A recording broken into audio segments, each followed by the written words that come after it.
विधान परिषदेच्या 11 जागांसाठीची निवडणूक बिनविरोध होण्याची शक्यता, मतांची फाटाफूट होण्याच्या भीतीने प्रयत्न सुरू। महाविकास आघाडीकडून दुसऱ्या जागेसाठी शेकापला पाठिंबा।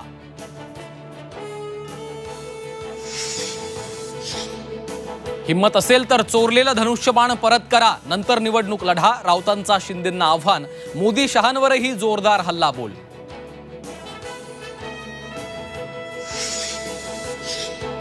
नितीश कुमारांना पाटणा हायकोर्टाचा मोठा झटका, 65% वाढीव आरक्षणाचा निर्णय रद्द। बिहार सरकारला न्यायालयाचा मोठा झटका।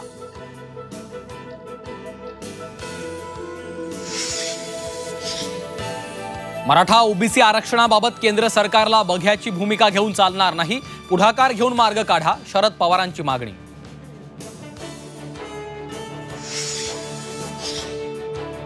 ओबीसींचं आरक्षणाचं ताट वेगळं असायला हवं, लक्ष्मण हाकेंच्या भेटीनंतर आंबेडकरांची प्रतिक्रिया।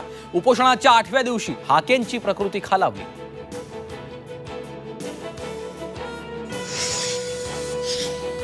मुंबईसह ठाणे आणि पालघरमध्ये पावसाची संततधार। पालघर, बदलापूर आणि कल्याणमध्ये साचलं पाणी, रस्ते वाहतूक मंदावली।